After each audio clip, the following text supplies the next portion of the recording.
ejecución tiene una parte emocional, que si no dominas, va a terminar siendo tu peor enemigo, ¿no? A partir de eso empezó un rabbit hole terrible. Yo, para sobrevivir esos años que se me cayó el negocio, está o emprender o trabajar por $70 el mes. Y una canasta básica en 400, o sea, era morirse de hambre prácticamente. Lo que va a cambiar, que tú tengas éxito o que caigas en ese, el 99% de las personas que hace trading pierde, es primero.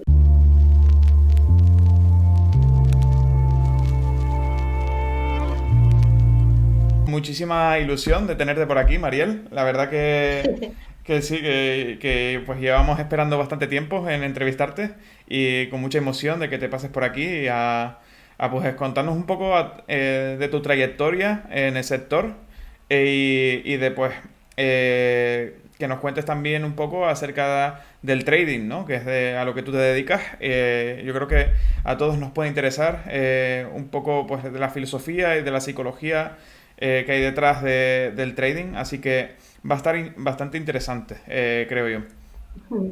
Sí, sí, yo también, porque digamos que este es un espectro extremadamente amplio, ¿no? Entonces, creo que es algo con lo que uno no se enfrenta. O sea, yo voy a estudiar medicina y lo más probable es que en la mayor parte de las universidades tenga un pensum parecido, ¿no? Y en el trading, bueno, muchas veces la gente queda a la buena de Dios o hay cientos de millones de estrategias activas, etcétera. Entonces, creo que es bastante interesante tener cierta perspectiva. O sea, creo que eso nos ayuda a entender más o menos cómo funciona. Y todavía, aunque a mí me sorprende, pero con el año en el que estamos, la cantidad de gente que lo hace, la cantidad de tiempo que ha sido algo abierto, todavía hay un montón de tabú al respecto.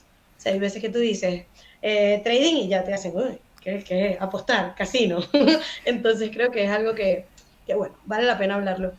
Claro, porque digamos que el trading se ve mal, yo creo, porque normalmente se mete mucha gente sin saber exactamente cómo funciona. Entonces, claro, Claro. ahí cuando tú te metes sin saber cómo funciona, ahí sí que podríamos decir que entre comillas sí es un casino, porque digamos que estás a merced de lo que el mercado quiera. Entonces, digamos que ahí sí que tendrá, digamos, una parte de ludopatía, entre comillas, ¿no? De, pues voy a meterle a esto a ver si sube. Pero cuando pues te vas adentrando, te vas informando, te vas formando, digamos que se convierte en una manera pues de dirigir o sí, tus inversiones, ¿no? De saber, digamos, calcular y pues eso, invertir el dinero de una manera responsable. Y todo esto, pues detrás hay una psicología y una filosofía que es muy importante y de la que hablaremos hoy. Y yo creo que, vamos, tú eres la indicada para hablar sobre el tema y por eso te traemos por aquí. Claro, ¿no? Y lo aprecio un montón. Ahora también es lo que te digo, o sea, y yo intento compararlo un montón con la vida real, todo, desde lo que significa el trading hasta la estrategia, hasta oferta y demanda, y le digo a la gente, mira, si tú vas y ves que hay un shampoo bueno por buen precio, vas a preferir ese que el que cuesta 200 euros y no lo has probado. Lo mismo, ¿sabes? Los precios funcionan con oferta y demanda, las liquidaciones funcionan en base a psicología humana, y el problema es que la gente intenta o extrapolar al extremo de la emoción y tradean emocionalmente sin darse cuenta, van con la euforia, o extrapolar a lo técnico y pierden cualquier sesgo humano, que es lo que nos diferencia de las máquinas. Que no soy anti-algoritmos, creo que ciertos algoritmos funcionan, pero siento que la capacidad humana de ejecución es lo que te da a ti la habilidad, ¿no? Entonces, si yo quiero montarme un carro de Fórmula 1, no puedo ir a agarrarlo y montarme. Lo máximo que puedo hacer es ir y montarme un go-kart. En Claro. cambio, en trading yo puedo abrir una cuenta en un broker, depositar y nadie me va a pedir una licencia ni nada. Que al fin y al cabo eso me pasó. La primera vez que abrí una cuenta yo dije, wow, no puedo creer que en 10 minutos tú tengas acceso a esto. De hecho, luego cuando me certifiqué, hice el Chartered Financial Analyst, estudié economía, estudié tal, dije, wow, qué nivel de perspectiva me da el conocimiento que me dieron los cursos versus qué nivel de perspectiva me dio la experiencia que yo adquise, que es algo que no podía pagar, que es algo que no se puede comprar. Entonces, acá hay siempre, o sea, y a mí me gusta, y porque me lo han preguntado, ¿no? Entonces, antes de que surja la pregunta, ¿por qué lo comparto? ¿Por qué hago cosas públicas a nivel de esto? ¿Por qué? ¿Por qué? ¿Por qué? ¿Por qué? Miren, yo nunca tuve la intención de ser influencer de trading. De hecho, detesto el término. sea, yo me considero trader pública, listo. Así como hay trader privado, yo lo hago público. Porque me di cuenta de que la cantidad de veces que yo me tuve que equivocar para conseguir las cosas que sí eran fue absurda. Entonces yo empecé a convertir todo por un Telegram donde estaban mis amigos del colegio, amigos de la uni, gente que conocía, y se fue compartiendo y compartiendo el link, y de repente mi Instagram donde subía fotos mías eran fotos de gráficos y ya todo se fue, bueno, en una dirección que yo no había escogido. Pero, ¿qué sucede? Que mi perspectiva es de lo que me va a mí al día a día, ¿sabes? Entonces, romantizar cualquier cosa no sirve de nada, porque es que al fin y al cabo, si no está pegado a la realidad, no es rentable. Y ese es el problema. Aquí, la mayoría de la gente que conoces está luchando con la rentabilidad, y es contada la gente que tú puedes conocer que es rentable. Entonces, ¿sabes? Como que, ¿qué se diferencia ahí? Entonces, me gustaría saber, por ejemplo, Eugenio, para ti, o sea, como que cuál es tu perspectiva de la especulación, especulación versus inversión. De hecho, hay gente que me dice, tipo, pero ¿cómo puedes tú predecir el precio de Bitcoin si tú inviertes en él? Y yo, una cosa son mis BTC Spot y otra cosa son mis operaciones que no tienen nada que ver. Son dos cosas distintas. Entonces, quiero saber, como que piensas tú, cuéntame. Pues yo pienso un poco que uno no puede, digamos, predecir al 100% todo. O sea, Mm, eso yo creo que es absurdo. Quien diga que lo puede hacer miente. Pero sí que hay un manejo de probabilidades en el que uno se puede profesionalizar. Y este es el caso de los traders, ¿no? Digamos, según los parámetros que uno sigue, qué probabilidades hay de que el precio suba o el precio baje, ¿no? Y claro. según esas probabilidades, tú tomarás ciertas acciones, ¿no? Más arriesgadas o menos arriesgadas, ¿no? Entonces, en ese sentido, pues tú puedes operar, ¿no? Y luego está tus inversiones, digamos que pueden ser igual más a largo plazo, en el que digamos que tú tienes una pues filosofía o algo que tú crees que pues, por simplemente el hecho de pues la importancia que tiene cierto pues, por ejemplo el Bitcoin, ¿no? O cierto pues activo, la importancia que tiene, pues inviertes en ello. No tanto por el sentido de que vaya a subir o va a bajar, sino por digamos la importancia que tiene y va a tener en un futuro, ¿no? Entonces están esos dos aspectos que yo creo que son igual de importantes, ¿no? A la hora de pues invertir, pero pues hay gente que se especializa más digamos, en el trading, ¿no? Y hay gente que se especializa más en las inversiones más en el sentido a largo plazo, ¿no? Yo creo que es un poco eso, no sé si me equivoco yo tampoco soy profesional, yo, vamos, a mí además no me gusta hablar de inversiones, o sea, inversiones yo hablo para mí, pero para el resto de las personas yo prefiero no hablar, ¿sabes? Porque, pues eso, No, yo, y es delicado. es O sea, muy delicado, total. claro. O sea, Y te lo digo, la gente que me conoce, que ha visto pues toda la trayectoria que llevamos con La Madriguera, el podcast y así, nosotros hablamos más de informar, ¿no? Acerca pues de claro, pues la blockchain, ¿no? Y el funcionamiento. Pero tanto para invertir, o sea, sé que hay gente que se especializa en eso, pero yo no creo que esté especializado para ello porque pues eso es algo muy sensible en el que pues dentro de lo que cabe, o sea, la responsabilidad es de cada uno, pero cuando tú hablas de claro, ciertas cosas y tienes notoriedad, tienes, digamos, cierta responsabilidad, entre comillas, ¿no? Al hablar de ello. es correcto. Entonces, claro, hay que tener mucho cuidado. Entonces, yo, en ese sentido, nunca me he lanzado ¿sabes? A decir, oye, pues yo creo que Bitcoin va a subir. No soy tanto de eso. Y Claro. eh, eso por un lado. Y otra cosa que sí, estabas tocando el tema de cómo empezaste tú, al tema de inversiones y este tipo de cosas. Cuéntanos un poco Claro.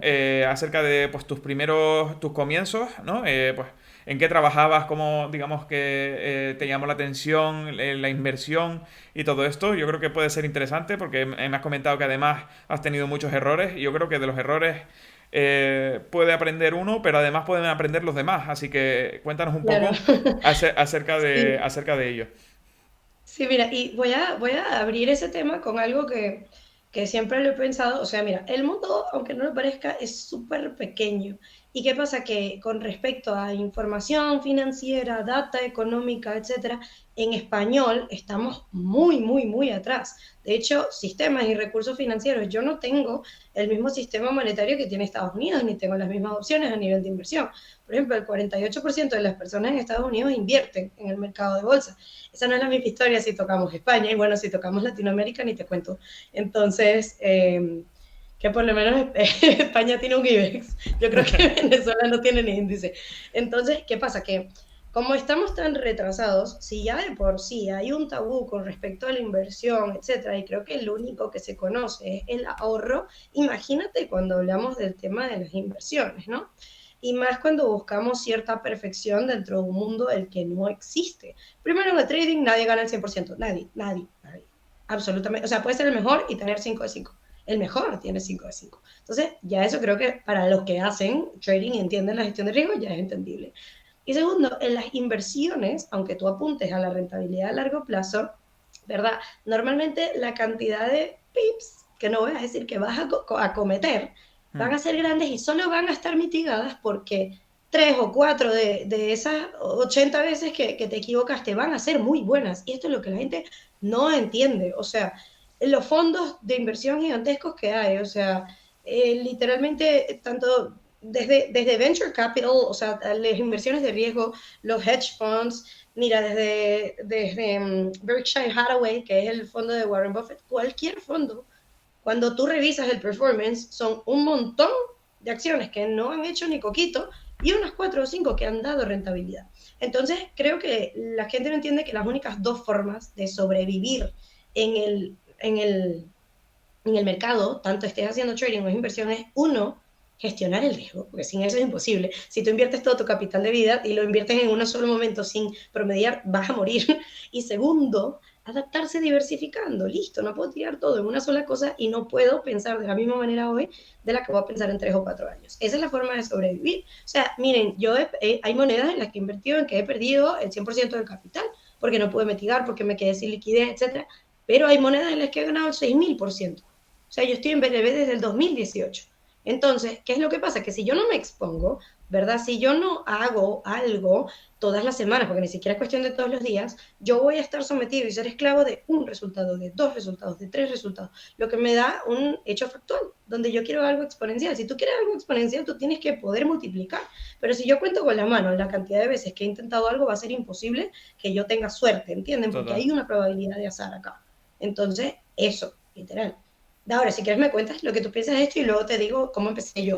Sí, sí, totalmente. O sea, yo creo que es imposible que uno, sin haberse montado en una bicicleta en su vida, se suba en una y pueda pedalear sin redines o sin ayuda. O sea, es imposible. Claro, Uno tiene que, pues, empezar, ¿no? A eso, a pedalear y poco a poco vas aprendiendo. Igual te caes alguna vez o más de una vez, ¿no? Pero a raíz de eso vas perdiendo el miedo y vas aprendiendo, pues, a montar en la bici.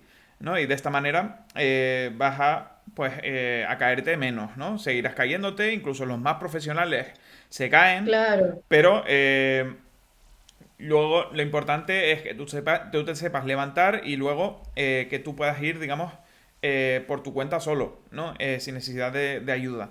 Entonces, exacto. yo creo que es imposible pues empezar sin caerse y hay que tenerlo siempre en cuenta, ¿no? De que, oye, yo voy a Claro. empezar en esto, yo sé que no tengo, digamos, la suficiente información para saber a ciencia exacta lo que estoy haciendo, pero lo importante es empezar a intentarlo, ¿no? Y habrá algún punto en el que empiece a hacerlo bien, ¿no? Y yo Y creo te que es entiendo, y te respeto un montón por pensar así, Eugenio, porque es que el problema de los seres humanos es que tenemos un sesgo de percepción tan fuerte de que nosotros vemos una película de Indiana Jones y decimos, yo pasé eso. Entonces, ¿qué pasa? Que con las inversiones, con el trading, con Bitcoin, etcétera, yo veo que a alguien le fue bien o que a alguien pasó tal y mi mente me dice, ah, yo puedo, hasta que lo hago. Entonces, ser consciente es gran parte del proceso que te determina para ser esclavo de tus propias decisiones o que esas decisiones tengan buenos resultados, ¿no? eso es, eso es. Y cuéntame un poco, Ya ¿cómo, va, no te oigo, Eugenio, creo que estás muteado. ay, perdón. Cuéntame un poco, Ahora sí. ¿cuál fue así tu primera inversión? ¿Cuáles fueron así tus primeros errores? Ok. Cuéntame un poco acerca de ello. Ok, miren, yo creo, o sea, a mí me fascina la conducta humana con respecto al dinero en específico. O sea, no sería psicóloga porque eso significa salir del dinero, pero si ustedes se fijan es como un lenguaje universal. O sea, no importa el país que tú vayas, tú tienes un fajo de $10.000 y créeme que te van a entender. Entonces, ¿qué pasa? Porque así se ha programado a nivel económico, ¿no? Entonces, ¿qué sucede? Yo crecí en un país en crisis, obviamente eso determina mucha de mi conducta con respecto al dinero. No es lo mismo, si hubiese nacido en Estados Unidos, no creo que hubiese escogido esta carrera ni siquiera. Entonces, ¿qué sucede y qué es importante entender acá? Que tu crianza, de dónde vienes, cómo manejaban el dinero de tus papás, afecta, ¿ok? Aunque queramos pensar que somos seres humanos independientes, eso solo pasa una vez que reconoces las conductas que estás teniendo y que las cambias o que decides tener las mismas, porque estoy segura de que habrán papás que habrán enseñado a ahorrar, invertir y tal, y estoy segura de que ahorita viene una nueva generación que se va a enfocar en eso porque se dio cuenta de lo complicado que es, ¿no? Entonces, yo al principio no tenía ni idea de que existían esas cosas. Yo trabajo desde que estoy muy pequeñita, desde que tengo como 12 años, vendía ponquecitos, si me conocen, lo sabían. Obviamente mis papás me apoyaban, mis papás estaban desempleados desde hace mucho tiempo porque no habían oportunidades en el país. Y de ahí empecé, o sea, tenía una estructura que ahorita lo pienso, en ese momento no tenía ni idea. Yo solo, bueno, se venden bien, pero tenía tremenda estructura de costos que creo que si me pongo a buscar consigo el Excel, donde producir un ponquecito me, Para me daba a mí. para los Ajá. españoles, ¿qué es un ponquecito? Explícalo un Es poco. como un cupcake, Un una cupcake. tortita. Ajá. Ajá, un Vale, vale. cupcake. Entonces, ¿qué pasó? Que yo las empecé a vender, etcétera, y me costaba a mí producirlas 0,20 centavos y lo vendía por $2. Que en ese Oye, momento estaba el dólar en 4,30 en Venezuela y yo los vendía en 10. Entonces, genial. estaba Sí, haciendo, sí. Buen sí, profit. estaba. Claro, había buen profit, mejor que el que pago haciendo dropshipping, sí. Entonces, ¿qué pasó? Se me salió de las manos, empecé a vender, a vender, a vender. Mi colegio era católico y las monjitas estaban en contra de eso porque, bueno, eso era exceso, tal, tal. Entonces me lo prohibieron, conseguí un permiso sanitario y se los vendí a la cantina. Y los empecé a vender, a vender, a vender. Un día, y había ahorrado tanto que mis papás estaban usando eso para pagar, etcétera. Me ayudaban un montón, obviamente. Y un día, pues, de repente cambió el precio de toda la materia prima y, bueno, ya no me daba la estructura de costos. Y ya no me los compraban porque eran demasiado costosos. Y ahí dije, bueno, ya para ese momento tenía como 3 años con eso. Y se vino todo abajo porque era, bueno, ¿y ahora qué? ¿Y ahora cómo comemos? O sea, y en realidad era o emprender o trabajar por $70 el mes. Y una canasta básica en 400, o sea, era morirse de hambre prácticamente. Entonces, en ese momento tenía una cantidad de dinero ahorrado, ¿verdad? Que no tenía dónde guardar porque había un límite de dólares. Entonces, solo podía guardar en efectivo y ya había un cupo Cadivi que eran como 400, 500 por persona y tenías que justificar con un viaje porque los ibas a comprar. Entonces, era terrible. Entonces, en una de esas hablé con una de mis madrinas que vivía en Estados Unidos para ver si me podían aperturar una cuenta. No se puede abrir la cuenta a la distancia, tal, no sé qué. Entonces, lo que me dijo, mira, yo no lo puedo guardar en mi cuenta bancaria porque se va a mezclar con lo que yo tengo, pero te lo puedo guardar en el broker donde yo guardo lo de tus primos. Y yo, bueno, perfecto. Yo entendiendo por broker banco. Entonces, ese año salió el ETF, el BOO, Ujú. y yo tenía parte de mis ahorros ahí y parte de mis ahorros en dólar en efectivo, que desde ese momento era lo que menos se devaluaba. Y cuando vi que al final de año lo que yo tenía en el BOO me había rentado más, dije, ok, ¿por qué? Entonces, eso me llevó a mí, literal, en una madriguera de conejo de inversiones, Reddit, tal, tal. Aparte, yo había ido a Estados Unidos en el 2014, y no pude abrir la cuenta porque era menor, pero mis padres intentaron como que abrir su cuenta, etcétera. Teníamos limitaciones, obviamente, porque éramos de Venezuela. Entonces, recuerdo que ahí uno de mis hermanos, que es mucho mayor que yo, mis hermanos me llevan 18 años, son hijos de mi papá, estaba hablando con uno de sus amigos sobre Bitcoin. Y yo, ok, obviamente no le presté atención. ¿Qué pasa? Que cuando a mí el año siguiente me da una rentabilidad y yo tenía entendido que era un banco donde yo podía comprar una acción y yo voy a Estados Unidos a abrirme mi cuenta, tal, a que mis papás se estructuren, ellos siguen hablando de Bitcoin. Y yo dije, bueno, yo tengo uno de esos. Y yo entendiendo que era una acción, porque yo pensaba que Bitcoin era una acción, hablamos con mi papá, tal, no sé qué, y hubo un early adoption de algo que yo pensaba que era una acción y mi papá entendía por completo. No, tenía 15 años, yo qué te puedo decir que entendía de Bitcoin.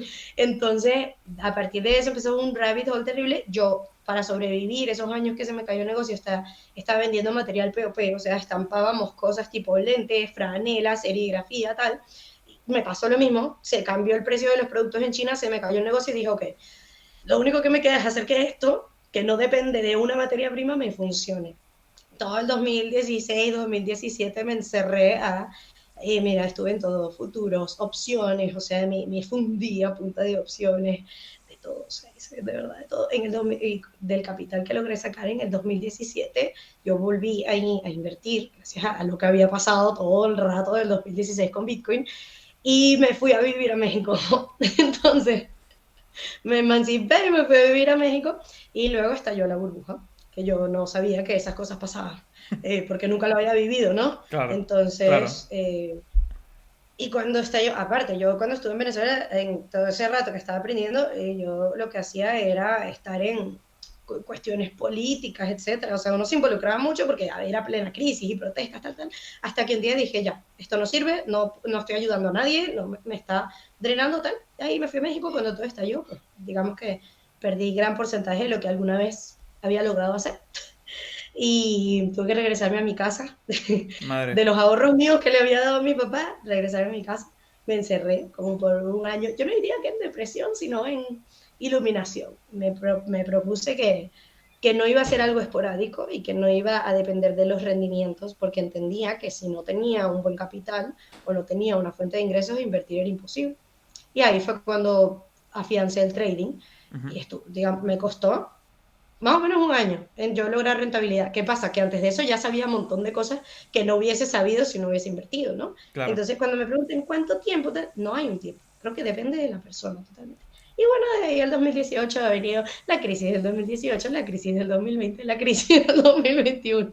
Y digamos que le he sobrevivido mejor porque cada una aprendo algo que antes no sabía. Claro, es curioso porque el otro día mencionábamos que los diamantes se forjan bajo presión, ¿no? Claro. Y digamos que tú eres el ejemplo perfecto porque se te juntó pues el tema del país, ¿no? Que Venezuela en ese momento llevaba pues un desequilibrio económico bastante grande, ¿no? El precio de las materias primas variaba prácticamente a diario y uno pues al final no podía montar negocios alrededor de cualquier producto, ¿no? Y luego el tema de que pues al final tu familia pues tenía pues ciertas necesidades en las que tú contribuías y claro, digamos que tenías esa parte de responsabilidad, ¿no? Y eso es lo que al final te acabó pues llevando al mundo de las inversiones, ¿no? Y a informarte sobre estos temas de una manera, digamos, forzada, entre comillas, ¿no? En el que pues ya era a modo de supervivencia, ¿no? Digamos. Y cuando uno hace las cosas porque le interesan, las hace bien. Pero cuando lo hace por supervivencia, eso ya es, o sea, uno no tiene límite en ese momento, ¿no? Entonces, yo creo que eso al final, o sea, lo que te suelen preguntar, oye, ¿cuánto tardas tal? Pues depende del interés que tengas y también de la necesidad que tengas, ¿no? En tu caso Sí. era enorme, ¿no? Y es por eso que, digamos que empezaste pues tan pronto, ¿no? A informarte sobre estos temas y sobre todo, pues, a eso, a sumergirte dentro, pues, de esa madriguera del conejo de una manera tan brutal, ¿no? Y al final es lo que te llevó al tema del trading. Entonces, la verdad que eso que a mí me parece una historia bastante pues buena, ¿no? Porque digamos que arriesgaste, ¿no? En el sentido de pues me voy a México, ya me emancipo, ¿no? Y ahí pues digamos tuviste el primer fallo, ¿no? El de pues arriesgar a irte, ¿no? Cuando digamos que tú pensabas que Bitcoin solo subía, ¿no? Y que no iba a Yo bajar. no tenía idea. O sea, yo de verdad, ahorita veo a esa persona y digo, ah, pobrecita. Y sí, te lo entiendo. Y la verdad es que, ¿sabes? O sea, no me quejo, obviamente tuve un coming of age muy distinto al que ciertos amigos, aparte, mis papás hicieron todo por mantener la educación al mismo calibre que lo hubiesen mantenido cuando tenían trabajo. Claro, Y te estoy hablando de que son dos personas profesionales, los dos, hablan varios idiomas los dos, o sea, mi papá tiene 4 carreras, mi mamá es experta en arquitecto, tal, y, o sea, que teniendo todo eso, el respaldo, que es un respaldo, que son títulos que se fajaron, tal, y no poder conseguir a alguien que valore y te pague, claro. para mí sigue siendo algo que le pasa a un montón de personas. No sabes cuántos amigos tengo que se gradúan de la universidad y me dicen, mira tía, me están pagando lo que me pagarían si trabajara en un McDonald's. Total. Entonces, ¿sabes? Mm. Creo que eso también es un choque de realidad que empuja a la gente a tal. Y siempre digo, mira, tal vez no todos tenemos que hacer trading, ¿sabes? Tal vez yo pude haber escogido algo completamente distinto, pero todo el mundo tiene que ver con dinero, ¿sabes? Sea ahorrar, sea gestionarlo, ni siquiera invertir. Tú tienes que ver con todo lo que tenga involucrado un sistema monetario, ¿no? Mm. Entonces sí, obvio, puedes actuar por inspiración o por desesperación, ¿no? Una prácticamente te obliga y la otra te toca buscarla, pero siempre son esas dos maneras Sí, y creo que aplica para todo. obviamente la mejor es porque te guste, ¿no? Esa es la mejor de todas. Porque cuando lo haces por desesperación, a la vez tiendes a tomar más riesgos. Entonces, Sí, claro, sí, claro, porque no hay eh, otra opción. exacto. O sea, tiendes a informarte mucho más y mejor y en poco tiempo, pero a la vez tiendes a tomar muchos riesgos y a estar mucho más encima, ¿no? Y cuando hay veces que no hay que estarlo, ¿no? Entonces, digamos que en esos casos, pues obviamente lo mejor es hacerlo porque te guste, ¿no? Y claro, cuéntame más acerca del tema trading. ¿Empezaste a hacer trading y cómo fue? ¿De repente ya empezaste a ser rentable o digamos que cuáles fueron tus primeros pasos dentro de Ok. este tema? También hay que recordar que mientras, o sea, a la par que hacía eso, estaba, como decíamos en Venezuela, matando tigres con mis papás. Y créame, o sea, no me importa maquillarlo, no me importa adornarlo y decir, bueno, sí, no, o sea, yo literalmente no me importa decir, la pasé difícil, claro. Lo que es importante es que saliste de ahí, ¿no? O sea, listo. Y creo que eso es precisamente lo que me hace perseguir resultados, bases, ¿no? O sea, yo persigo resultados en base a sistemas, listo. O sea, no me obsesiono con una meta monetaria, sino con un resultado en un proceso. Yo saber que me siento cómoda, que tengo capacidad de ejecución, etcétera. Y cuando empecé, como todo era todavía una montaña rusa a nivel económico, porque seguía dependiendo de negocios al azar. No, de hecho, la mayoría de las cosas que hice y abandoné, que son como 7, 8, ok. O sea, miren todo lo que me tomó para llegar a la que sí me dio rentabilidad. La mayor parte de las cosas, sí, me cambió la estructura de costos, sí, etcétera. Pero no funcionaron porque las abandoné, porque hay gente que hacía lo mismo que ahorita tiene tremendas empresas. Entonces, quiero que entiendan que gran parte de por qué puedo vivir del trading es porque no me rendí. Listo, o sea, no porque soy súper inteligente o por la situación o por el dinero, no, fue porque no abandoné. Si yo hubiese abandonado, jamás le hubiese prestado atención a BTC o jamás me hubiese ido tal, no. Entonces, ¿qué pasa? Yo al principio lo que hacía era, había unas cuentas de bono que eran muy famosas, que te daban $500 de bono y todo lo que tú hicieras, hasta 1000 lo puedes retirar. Entonces yo, al principio, obviamente no empecé en demo, amigos, eso es una fantasía que no todo el mundo puede vivir. Empecé con las cuentas de bono, ¿verdad? Y empecé a sacar dinero de las cuentas de bono, sacar dinero de las cuentas de bono, y literalmente pedía pasaportes. Tipo, mira, tienes un pasaporte porque ya le llegaba al límite. Obviamente algunas las perdía, otras las ganaba, pero ya veía que era una posibilidad, porque antes de eso lo que yo hacía era operar.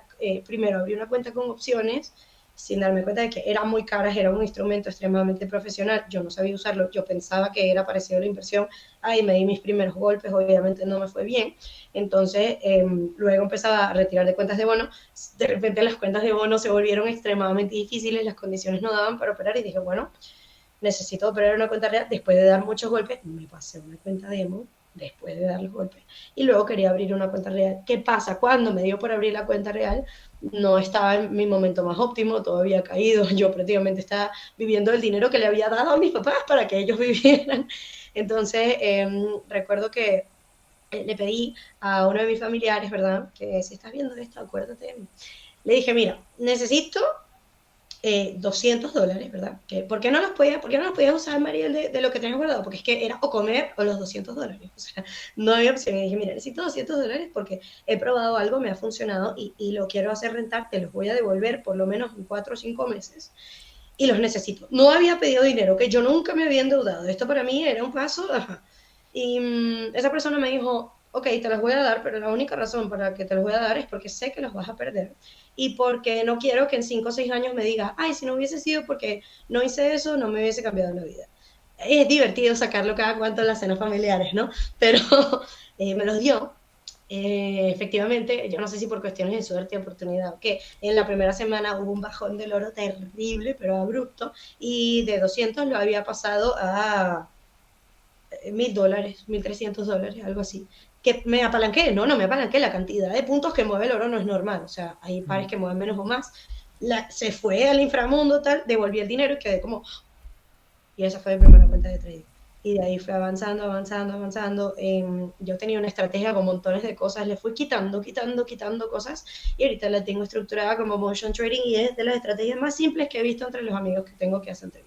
Tengo amigos que no parecen locos de la matemática y luego estoy yo. Entonces yo me di cuenta de que si simplificaba el proceso se me hacía mucho más fácil ejecutar. Porque el problema es que con tantas cosas en la cabeza ves un gráfico y no sabes a dónde va. Aquí se trata de dirección y de contexto. Hay veces que uno complica mucho las cosas cuando realmente lo que hay que hacer es hacerlas simples, ¿no? Porque Claro. luego, yo qué sé, falla alguna cosa y no sabes que de los 500 parámetros que tienes, cuáles han fallado. ¿Cuál fue? En cambio, si tienes dos, pues ya sabes si no es uno es otro, ¿no? Digamos, hay veces que lo mejor es simplificar, porque si no, uno no puede, digamos, dar para mejorar, ¿no? Es así. Ya, y pasa. Y pasa hasta con Bitcoin. Tú te habrás dado gente que te has dado cuenta de que, o sea, hay personas que sobrecomplican tanto la naturaleza del activo. O si es un commodity, no es un commodity, es un activo de riesgo máximo, tal, tal, tal, que terminan perdiéndose el principio general. Y se le pasan los años y luego caen en cuenta de, wow, o sea, el white paper lo dice todo. Y nunca lo leyeron. Entonces, pasa un montón. Total, hay gente que mira más la gráfica de Bitcoin que luego no se ha mirado el white paper ni Pero exactamente, ni le da igual cómo funciona, ¿sabes? tengo gente que me ha escrito crucificándome al estilo brujas de Coven, de New Orleans, y que no, Bitcoin tal, tal, y yo, pero, o sea, has leído el white paper. Y me dice, white paper, ¿qué papel blanco? Y yo, abrazo, pastilla roja o azul, amigo, ya, ya. Entonces, ¿sabes? Pasa un montón.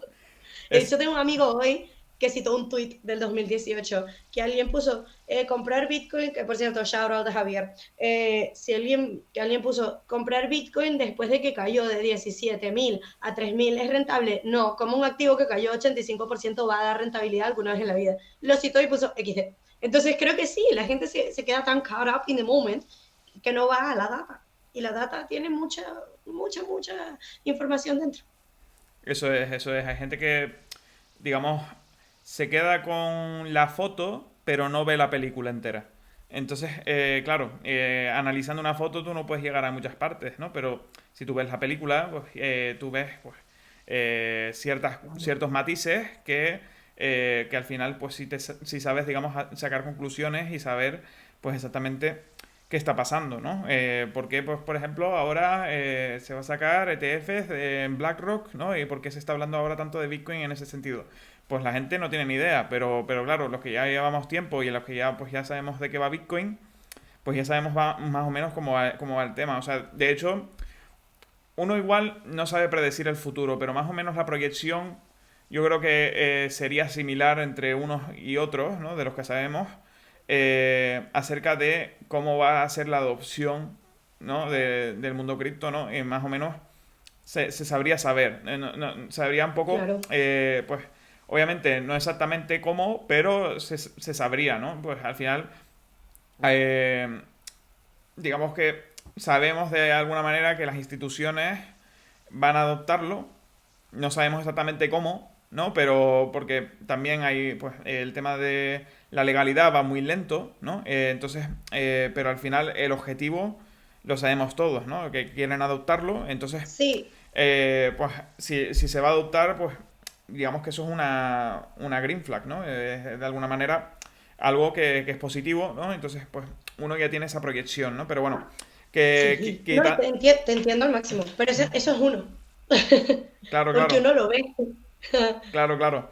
Pero claro, a lo que me refiero es, eh, uno tiene que saber cada uno de los aspectos, ¿no? Que van a afectar, ¿no? A tus inversiones, ¿no? Porque Mm, cualquier cosa puede cambiar en cualquier momento, ¿no? Y eso puede, pues, afectar al riesgo que tú estás empleando, ¿no? Y claro, esto es algo súper importante. Y no solo eso, sino que tú tienes que saber cómo estás tú, ¿no? Que esto es un poco a lo que yo quiero adentrarme ahora en estos 20 últimos minutos. Es el tema de cómo estás tú. ¿Estás realmente midiendo el riesgo por lo que tú estás analizando o por lo que tú eres, ¿no? Por cómo tú estás, ¿no? Porque ahora justo me habías mencionado que empezaste a hacer la cuenta demo, no, a operar en trading justo en un mal momento, ¿no? En un mal momento tuyo. sí, Y eso en el que tú no estás al 100% y eso al final te afecta. Y te afecta de unas maneras en las que tú realmente no eres capaz de saber, ¿no? Entonces, sí, claro, aquí hay un punto en el que tú al medir los riesgos, según tu situación psicológica, vas a medirlos de una manera o de otra, ¿no? Entonces, esto yo creo que es súper importante y es lo que quiero abordar contigo, que es el tema de conocerte a ti mismo, conocerte cómo piensas, cómo actúas y, y saber cómo eres a la hora de tomar riesgos, ¿no? cierto. Explícame un poco acerca de esto, porque yo sé que hablas mucho en tus historias y en los reels y todo acerca de esto, pero yo creo que puede ser bastante interesante hablarlo. Claro. Y mira, sí, o sea, te doy toda la razón. O sea, quería hacer este comentario rapidito porque Mm, creo que yo soy de las personas que viene fomeando con todo el derecho de la palabra el ETF de Bitcoin. O sea, toda la vida. De hecho, desde que salió el inverso he dicho, qué loco que sea tan antisistema que le saquen un ETF inverso antes que un ETF de precio. Es la primera vez en la historia que pasa eso. mm, Primera vez en la historia. O sea, qué interesante debe ser para una SEC aprobar que vayas en contra de algo que va en contra de ellos. Entonces, son cosas que uno sabe y que, mucha gente entienda que, mira, yo tengo dividendos, tengo acciones de tecnología, hago value investing también, que normalmente está mezclado con mis dividendos, etcétera. Tengo commodities, o sea, tengo una fusión nuclear, de todo un poco. Y la única cosa que es diferente en todo mi portafolio es Bitcoin. La única que no lleva el mismo parámetro de inversión, no lleva PE ratio, que si lleva regresión de logarítmica de retornos disminuyentes, tiene un halving, funciona diferente, mm. es Bitcoin. Entonces, para mí Bitcoin es un concepto. Y viniendo de un país en donde si mañana el gobierno le da la gana, te quitan tu casa y no hay nadie que pueda decir nada al respecto, tener un activo que no me importa el valor cash, porque no pretendo sacarlo de una vez, que sea incautable y que sea de propio custodio, para mí es una locura, literal. Habrá otra gente que lo querrá por el precio, habrá gente que lo querrá porque es intraqueable y anónimo, habrá gente que lo querrá porque puedes redireccionar pagos, etcétera, habrá gente que lo querrá por Lightning, pero para mí es un concepto y es de las pocas inversiones que son un concepto como el arte, tal vez. Y no como el arte NFT, sino como, para mí, aunque Bitcoin sea fungible en cierto aspecto, porque lo puedo redimir, va mucho más allá de eso. Entonces, por eso un ETF es bastante emocionante y es bastante estar cerca de eso, así se tarde 2 o 3 años más, que no me importa. Entonces, eso. Y con la parte del trading, yo sé que ustedes detestan que les digan, mira, el trading es 90% psicología, pero es que es así. De la misma forma que Usain Bolt no es Usain Bolt porque tiene talento y ya, sino porque mentalmente es tremenda persona y está dispuesto a hacer el sacrificio y tener la disciplina de entrenar las veces que... Estamos diciendo, estamos mencionando el tema de los ETFs de Bitcoin, ¿no? Del tema de por qué tú estabas, digamos, tan emocionada por pues, que se vaya a implementar esto y que daba igual que fueran 2 años, 3 años. Claro, sí, o sea, miren, un ETF es la forma de inversión más amable a cualquier persona, o sea, de todo, o sea, es la que está más certificada, ¿verdad? Más medida, más controlada, por decirlo de alguna manera, y también la que es más accesible a capital institucional, ¿ok? no todas las empresas pueden decir, mira, voy a invertir en Bitcoin porque tienen que ponerlo en una hoja de balance y luego van a ser perseguidos por la SEC si algo numerito no cuadra. ¿Qué pasa? Que si yo te abro un instrumento mucho más profesional de inversión y te digo, tienes un ETF de Bitcoin, el ETF, aunque es un derivado, no es Bitcoin en sí, sigue el precio. Sí. Entonces, eso abre el espacio a un montón de gente y creo que si hay puntos en la adopción al estilo, mira, no volver a, en esta siguiente caída, no volver a bajar de 15.000, que tal o tal cual estén a favor, que el gobierno no lo haya etiquetado como o sea, como un commodities y que se refiera como security, que el gobierno hable de Bitcoin. Creo que una de las más importantes es el hecho de tener un ETF y que se abra la inversión a un montón de personas que no tenían acceso antes. Eso con este tema, pues, es Mm. mi opinión. Y aclarar una cosa, el tema es que haya ETFs en spots, o sea, ETFs en futuros sí hay, en Bitcoin, si no me equivoco, Claro, sí, el pero, ETF pero, Spot es el, pero sí. claro, en spot no hay. Y si es en spot, eso obliga de alguna manera a BlackRock o a quien sea que vaya a sacar el ETF a comprar Bitcoin. Entonces es por eso que es tan Claro, importante. O sea, con los futuros no sí. les hace falta, pero con el spot sí. Entonces es por eso Claro, que porque hay... para respaldar, exacto, para respaldar el ETF tiene que haber un activo de seguimiento consciente, entonces ese colateral representaría una fuerza grandísima de BTCs que van a estar stagnant siempre y cuando haya un comprador del producto del ETF. Eso es. Entonces, sí, es extremadamente importante. O sea, eso nos haría, primero, reducir la volatilidad. Mm. Créanme que una de las cosas por las que fue creada BTC fue para hacer el hedge en contra de la inflación. Y aunque sé que todavía no lo es, porque no es que yo estoy diciendo que sí, que es antiinflación, aunque si lo comparas en los últimos 5 años lo es. Una de las cosas que prueba que de verdad se está volviendo una cobertura en contra de la inflación es que reduzca su volatilidad. Y el ETF Spot reduciría la volatilidad en un porcentaje bastante importante. Entonces, eso. Y ahora entrando con la parte de trading nuevamente. Sé que muchísima gente detesta el hecho de que le digan que el trading es personal, que el trading es tal, porque obviamente sería mucho más fácil yo leerme un libro y ya aprender a hacerlo como puedo aprender a hacer origami, pero la verdad es que no, porque dependemos y estamos ligados en gran parte a la ejecución. Y la ejecución tiene una parte emocional, que si no dominas, va a terminar siendo tu peor enemigo, ¿no? Entonces, creo que la primera parte para dominar esta parte de ejecución es el estar presente. No se imaginan la cantidad de personas que agarran y hacen trading sin ni siquiera estar presentes en el momento. Entonces, si yo no estoy presente en el momento, mira, la cantidad de cosas que van a aflorar, que yo personalmente no he pulido como miedos, ¿verdad? Ser arrastrado ante emociones que, etcétera. Si yo en el día X amanecí mal o amanecí triste, o incluso si amanecí bien y estoy tomando decisiones impulsivas, o mi gasolina como tal es el hecho de tener una, ¿cómo explicarlo? Mi gasolina se vuelve tener una razón emocional, pues entonces no lo voy a lograr. Voy a hacer 5, 10, 20 trades y voy a decir esto no funciona, etcétera.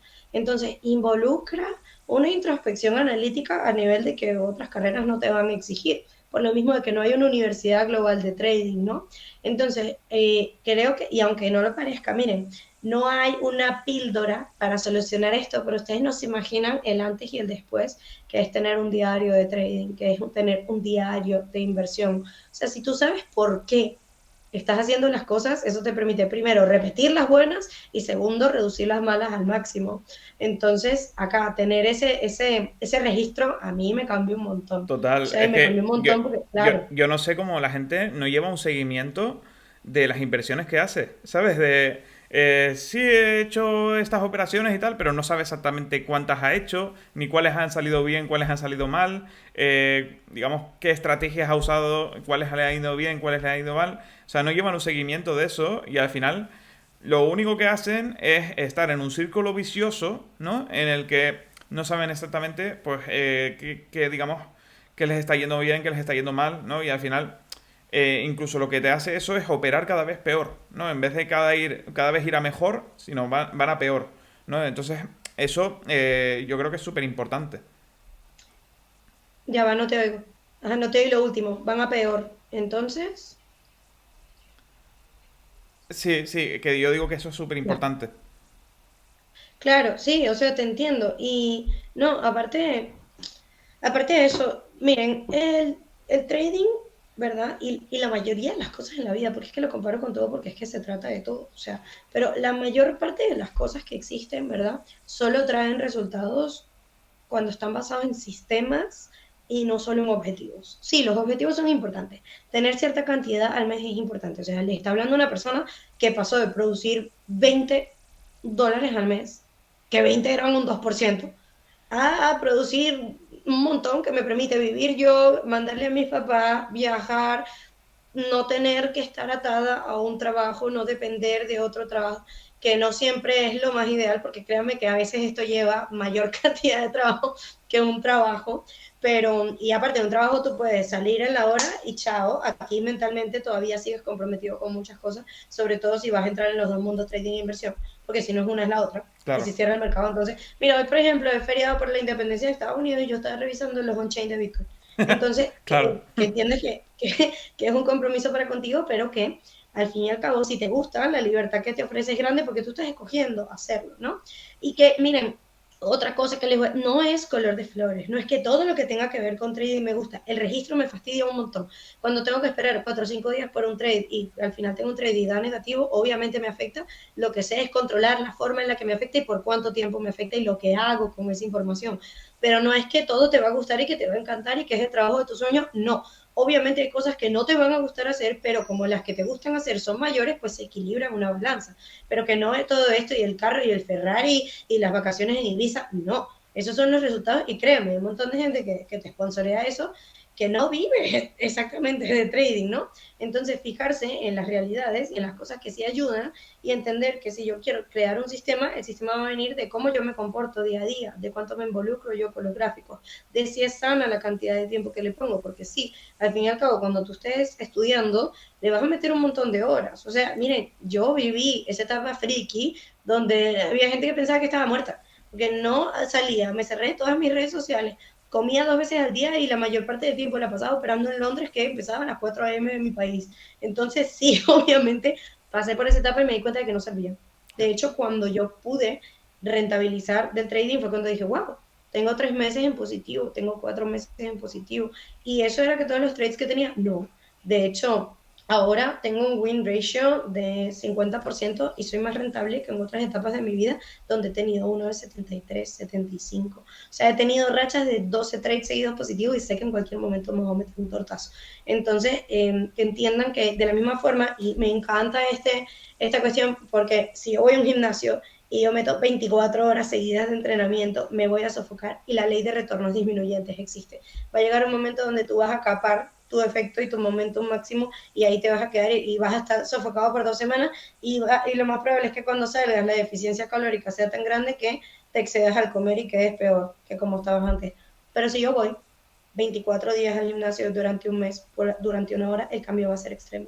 Lo mismo aplica en el trading. No son 8 trades al día, no son 12 horas al día de estudio, no, es una cantidad constante de la misma forma que si yo dejo una gotita cayendo en una piedra, en alguna cantidad de años va a abrir un hueco. Entonces, cada vez que ustedes sientan que no están haciendo lo suficiente, recuérdense que 1 hora al día es mejor que 4 horas y que 10 minutos son mejor que 0 minutos. Eso es. Yo creo, yo, vamos, estoy totalmente de acuerdo contigo en el hecho de saber exactamente cuánto tiempo dedicarle a cada cosa, ¿no? Yo, vamos, yo ya lo saben la gente que suele seguir nuestros podcasts, que yo encuentro la felicidad en el equilibrio, ¿no? No en los extremos, ¿no? Igual, yo qué sé, puedes llegar a tener mucho dinero, pero ¿de qué te vale el dinero si no tienes con quién compartirlo, ¿no? Por ejemplo.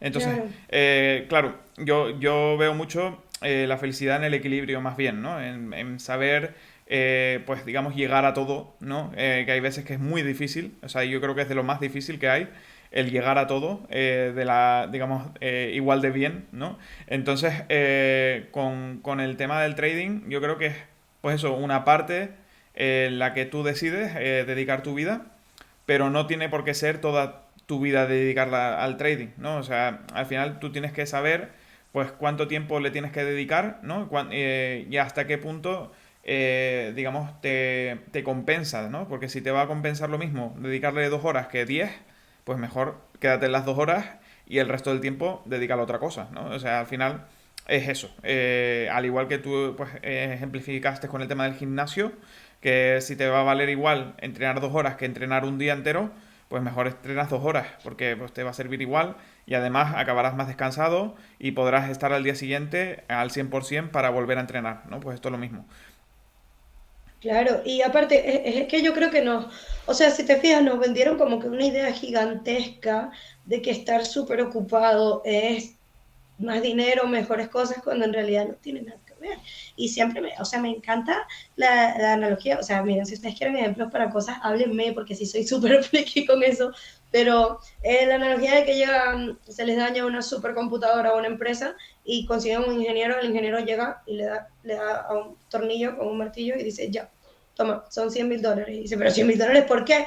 Pásame una factura detallada. Hacer el trabajo, $0, saber a qué tornillo darle, 100.000, lo mismo acá, o sea, créanme, no se trata de tener toda esta cuestión y estar todo el día corriendo y con trades, miren, o sea, y de hecho, ahorita en un ratito voy a compartir mi diario de junio, yo en junio tuve 5 trades, entonces tú dirás, ay Mariel, pero tan trader no eres, y todo pude cubrir mis gastos de vida, obviamente, o sea, no fue mi mejor mes, pero todavía tuve rentabilidad, teniendo de esos 5 trades, solo 2 positivos. O sea, es la gestión de riesgo y es saber hacer. O sea, créeme, me van a escuchar repetirlo como una viejita. Saber hacer trading no es hacer trading. Cualquier persona puede hacer trading. Puedo sentar un mono a darle, de hecho buscan el experimento Cefam, a darle al botón y poner una buena gestión de riesgo que eventualmente el mono termine logrando rentabilidad. Porque no tiene un proceso emocional por dentro. ¿Cuál es tu proceso emocional? Que yo meto un pastel a hornear con una receta y si cada 2 minutos lo abro y le pongo sal, pimienta, y voy a poner un poco de pasta, va a salir un monstruo de ahí. Entonces manipulamos tanto nuestro proceso, somos inconstantes, nos agarran las emociones, nos sobreapalancamos, cedemos ante la avaricia, etcétera, que lo que termina saboteando es no tener un sistema en sí. Entonces, miren, créanme, el trading es una profesión y la inversión es una habilidad, el trading también. Lo que va a cambiar, que tú tengas éxito o que caigas en ese, el 99% de las personas que hace trading pierde, es primero la constancia que le tengas y segundo la exposición. Listo. Tú me puedes decir, tengo 5 años haciendo trading y yo te digo, ¿cuántas veces lo has dejado? Y me dice, más de 4, más de 5 y ahí está la respuesta. Listo. Tienes un buen método y buena gestión de riesgo y lo único que te hace falta es masterizar tu emoción y listo, y tu emoción no se masteriza yendo a un psicólogo, teniendo un coach, porque mucha gente piensa en mentor, de hecho hay gente que todavía me pregunta, ¿quién te enseñó? Yo no tuve mentor, o sea, aprendí de un montón de gente, aprendí de un montón de libros, hay gente que me enseñó lo que no tenía que hacer, pero el tener una persona que te guíe no siempre es la respuesta, porque muchos de ustedes buscan alguien en quien recostarse y no un apoyo en el que guiarse, ¿ok? Entonces, agarrar las cosas que te enseña alguien y utilizarlas para crear un camino independiente tiene mucho valor que crear una dependencia emocional a señales de trading, a un copy trading, tal. Eso no sirve. Y les digo yo que probé un montón y perdí un montón y cada vez que me decían este curso sirve, lo agarraba y lo pagaba y perdí el dinero. Entonces, o sea, Totalmente. en crear total, y O con sea, respecto a Bitcoin, etcétera. era como lo que estábamos hablando del tema de la bicicleta, ¿no? O sea, tú no puedes estar todo el rato agarrado a alguien que te mantenga mientras ahí estás pedaleando. O sea, no tiene... Tener las rueditas, Exacto, no, no tiene... 30 años andando con rueditas. Exacto, no tiene sentido. O sea, tú puedes apoyarte pues, en la información que te diga Mariel, en la información que te diga otra persona. Puedes apoyarte en ciertas informaciones que te digan ciertas pepitas de oro que estén soltando, por ejemplo, ahora en los spaces o en los vídeos, ¿no? Y este tipo de cosas. Pero luego no puedes aferrarte, ¿no? A estas personas. No puedes, digamos, tener ese apoyo, ¿no? Digamos, de este es mi mentor, ¿no? Porque al final eh, creas una dependencia que no es sana, ¿no? Porque lo ideal, No. o sea, lo que debes buscar es saber hacerlo tú por tu cuenta, ¿no? Yo creo que eso es súper importante, lo que has Claro, mencionado. y también creo, miren, las dos habilidades valen, porque yo sé que el trade puede ser ciertamente atractivo, porque normalmente la imagen que tiene representada es gente con un montón de dinero y chicas en un bote y un Ferrari y tal, aunque créanme que no tiene absolutamente nada que ver con eso.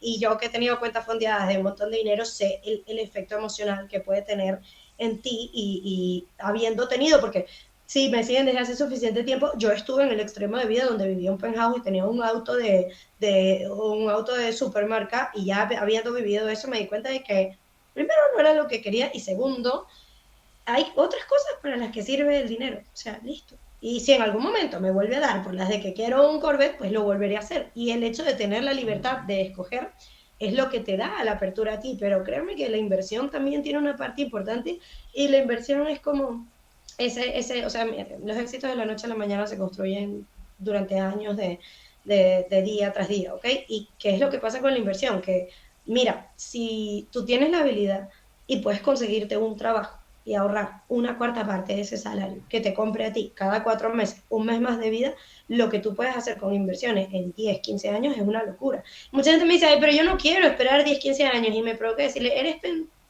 sea, eres tonto. Esos 15 años van a pasar. Estés trabajando, no estés trabajando, estés invirtiendo, no estés invirtiendo, van a pasar. O sea, eventualmente, si no te pasa nada y no mueres, que Dios ni quiera, vas a tener 45 años, vas a tener 50, vas a tener 60, vas a tener 70, vas a tener hijos y no vas a tener un fondo de retiro y no vas a tener cantidad de dinero, etcétera. Y yo sé que sí, el dinero vuelve, pero también el hecho de poder aprovecharte del poder del tiempo, que no vas a cambiar, que no vas a inmutar mientras estás haciendo algo, es lo que verdaderamente cambia el resultado. O sea, créeme, todos existimos en este momento y la mayor parte de nosotros va a existir en unos años, ¿no? Entonces, que tú tengas una habilidad que poco a poco va acumulando, acumulando, acumulando, es que se convierte en una bola de nieve gigante, es lo mismo que construir una casa poquito a poquito por ladrillo o que pasen 20 años y digas, ay, ¿por qué nunca construí la casa? Entonces, tanto a nivel de trading como inversión, el factor tiempo es uno que tenemos absolutamente todos a nuestro favor, ¿sabes? Porque nadie lo puede comprar. Literal. Sí, bueno, puedo pagarte por tu tiempo, pero no te puedo comprar más años de vida. Lo más probable es que a los 75 tu calidad no sea la misma que a los 20. Entonces, ¿por qué no? La verdad es preguntarte. Y bueno, a menos que seas súper frugal y vivas en una comunidad autónoma indígena y no dependas del dinero, creo que evaluar las inversiones es importante para todo el mundo. Totalmente de acuerdo contigo, la verdad. Yo creo que uno pues tiene que aprovechar, ¿no? Eso que tú dices, ¿no? El tema del tiempo, porque pues uno primero nunca sabe, ¿no? Qué va a pasar en un futuro, ¿no? Y entonces el tema de las inversiones, el tema del ahorro, sobre todo, porque hay gente que digamos, le llama más el tema de invertir que el tema de ahorrar. Yo creo que el ahorrar es mucho más importante que el invertir. Esto igual es controvertido, pero yo tengo ese Pero pensamiento. es que sin ahorro no puedes invertir. Eso es, eso es. Entonces yo por eso digo que es más importante, ¿no? Porque hay gente que yo qué sé, que tiene 200 euros ahorrados, por poner un ejemplo, y ya quiere meterlo todo a las inversiones, y yo digo, pero a ver, hay que Bueno, tener cabeza, ¿no? Entonces, de claro, esos 200 puedes meter 20. sí, sí, o según también el conocimiento que tengas, ¿no? Entonces, Claro. claro, digamos que todo esto que tú comentas, el tema del tiempo es súper importante porque, pues al final, todos, absolutamente todos, tenemos las mismas 24 horas en el día, ¿no? El tema es cómo las gestionas, ¿no? La importancia Claro. de Y lo que haces. exacto, de qué haces en ese día, ¿no? Qué es lo que realmente, digamos, te diferencia, te puede diferenciar del resto, eso también es muy importante, ¿no? El hacer cosas que igual el 99% de la población no hace, al final Claro. te hará parte de ese 1% de esa población. Entonces, eso también me parece súper importante, ¿no? El tema del tiempo y hablar Sí. de cómo aprovechas, digamos, las 24 horas, también me parece súper importante. Y Y uno piensa, sí, ajá, dime, dime. que uno piensa un montón, ¿verdad? Y sí, creo que ya la mayoría sabemos que si yo sigo haciendo lo que hace todo el montón, pues voy a estar como el montón, pero en realidad hay una fina línea entre lo que tú eres capaz de hacer y lo que tú sabes que puedes hacer y entre lo que tú decides hacer. Entonces, ¿qué pasa? Que nos planteamos estos objetivos, etcétera, etcétera, y como no los convertimos en sistemas, sino quiero una casita, una familia y un perro y medio y un auto de marca y no tener que trabajar, está genial tener esa imagen mental, pero si yo no tengo un sistema que me lleve en una cantidad de tiempo ahí, yo me voy a comparar con esa persona del futuro que no existe y que no está ni cerca y me voy a deprimir y voy a seguir haciendo todo lo que no me lleva a ese lugar. Entonces, entender que, mira, no está mal un par de días no hacer las cosas que te tocan, pero si tú sigues así durante una cantidad de tiempo, vas a llegar a una situación mucho más complicada de cambiar.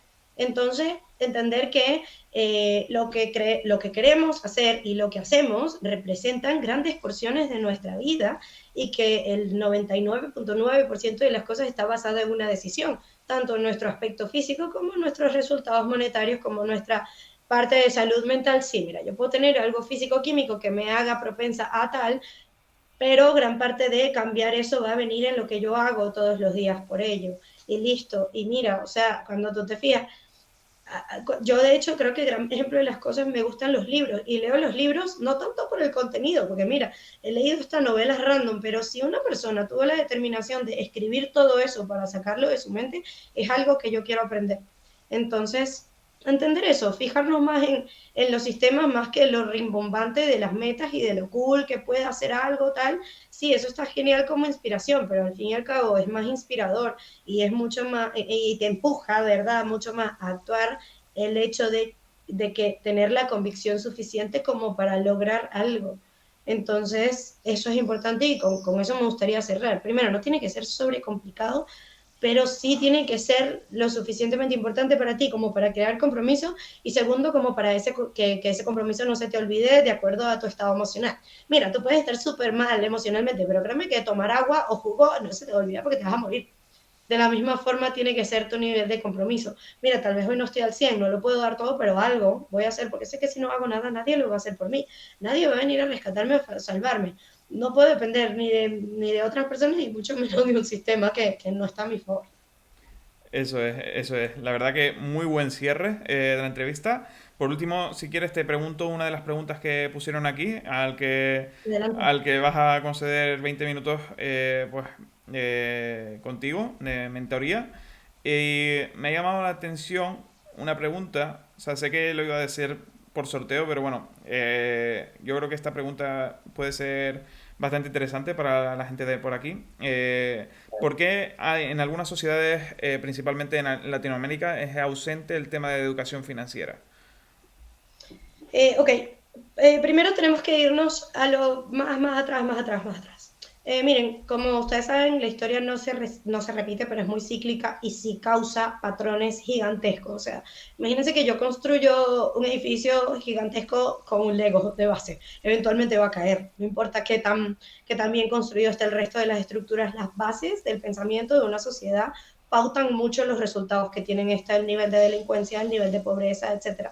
Y si ustedes se fijan, si las bases de la sociedad las dirige un gobierno, porque no es la gente. Créeme que ojalá todo fuera estilo Mahatma Gandhi y fuera así de fácil y no se imaginan cuántas veces he escuchado, pero si la gente se uniera, pero si la gente se uniera, la gente trae generaciones y generaciones y generaciones de creencias y de vivencias que le pautan patrones que ni siquiera tiene idea que sabe. Y por eso me fascina tanto leer ensayos de vida. Mira, primero, tenemos que entender que Latinoamérica fue un continente que, si a Cristóbal Colón no se le hubiese ocurrido alguna vez entrar ahí, la mayoría de nosotros seguiría desnudo en la playa comiendo plátano y coco en una hamaca. ¿Por qué? Porque les pongo el caso de Venezuela. En Venezuela los castillos que hay son castillos españoles. No hay construcciones antiguas, no existen. ¿Por qué? Porque las condiciones climáticas estaban tan sencillas como para que el ser humano tuviera que ir a cazar tigres y ya, y siguiera en la etapa prehistórica que no se empujó. ¿Qué pasa? Yo en España me quedo sin construir una casa y me voy a morir de frío en invierno. O sea, y en Europa nórdica pues ni te cuento. Entonces, hay ciertas condiciones en Latinoamérica que nos pautaron el no avanzar y el ser, mira, llega a una conquista, ¿verdad? Y me piden oro, que para mí eran pepitas lindas, a cambio de un espejo y para mí el espejo es lo genial. ¿Y qué pasa? Que en base a ese desarrollo hay muchas cosas que siguen siendo igual. Mira, llega el gobierno anterior y dice, vamos a tener un bono de madre a todo el mundo que tenga un hijo, y la mujer dice, bueno, pues voy a tener el hijo porque me van a pagar. Entonces eso crea, por eso la gente me dice, ¿y por qué en los países con mejores situaciones económicas reduce la tasa de natalidad? Porque la gente no tiene que tener hijos. En muchos sitios la gente, primero, no se protege. Segundo, si yo tengo una generación completa de gente a la que le pagué por parir, eso va a cambiar y esos hijos van a pensar, bueno, mira, mi mamá me tuvo tal, edificó en casa de mis papás donde no pago luz, no pago agua, etcétera, y el barrio se sigue expandiendo y hay una teoría de que si por cosas de la vida de repente explota un volcán y ese barrio deja de existir con una persona con el mismo pensamiento, se va a expandir nuevamente. Combina eso con gestión política pobre, corrupción, y donde yo tengo un país donde pierdo cualquier tipo de mérito y donde una persona que se haga corrupta con el gobierno puede obtener muchísimo más cantidad de capital que una persona que estudie, se faje, etcétera. Y te lo digo porque la empresa en la que trabaja mi papá Mira, hubo gente que se quedó, que la mayoría murió de un infarto de la cantidad de estrés y, bueno, karma, digo yo, que se quedó ganando cientos de miles de millones de dólares lavando dinero, quitándoselo a las personas que de verdad la necesitaban, induciendo al país a una crisis sanitaria económica terrible. Y tiene gente que estudió, se fajó, donde no podías conseguir un trabajo si no eras corrupto. Entonces, ¿qué pasa? Que eso pasa con una persona, pasa con dos, pasa con tres, pasa con 100, y hace que el deber ser de un país, en vez de graduarse e ir a tal, sea enchufarme con la droga, enchufarme con la venta de tal o con el tráfico ilícito, y de Venezuela para abajo ve tirando que la mayoría de los países tienen un índice de corrupción abrupto. Entonces, ¿qué pasa? Que esa sociedad está tan arraigada en un tema de economía de supervivencia, que no hay economía de mérito. Mientras más tú te vayas a una economía de mérito subiendo a Suiza, donde mira, no me importa que si vas corrupto, cárcel, listo, chao. Tienes un máster, bueno, bien, oportunidades de trabajo hasta el tope. Entonces, ¿qué pasa? Que en Latinoamérica no hay bases. Y es triste, porque hay mucho talento y por eso hay tanta migración, porque la gente sabe que no tiene oportunidad de surgir, y si la tienes, no es con el sistema natural anterior. Entonces, la única forma de salir de ese sistema es enfocándote, dándote cuenta de que hay otros lugares donde las cosas funcionan distinto, y bueno, tener la esperanza de que en algún momento llegará el momento de la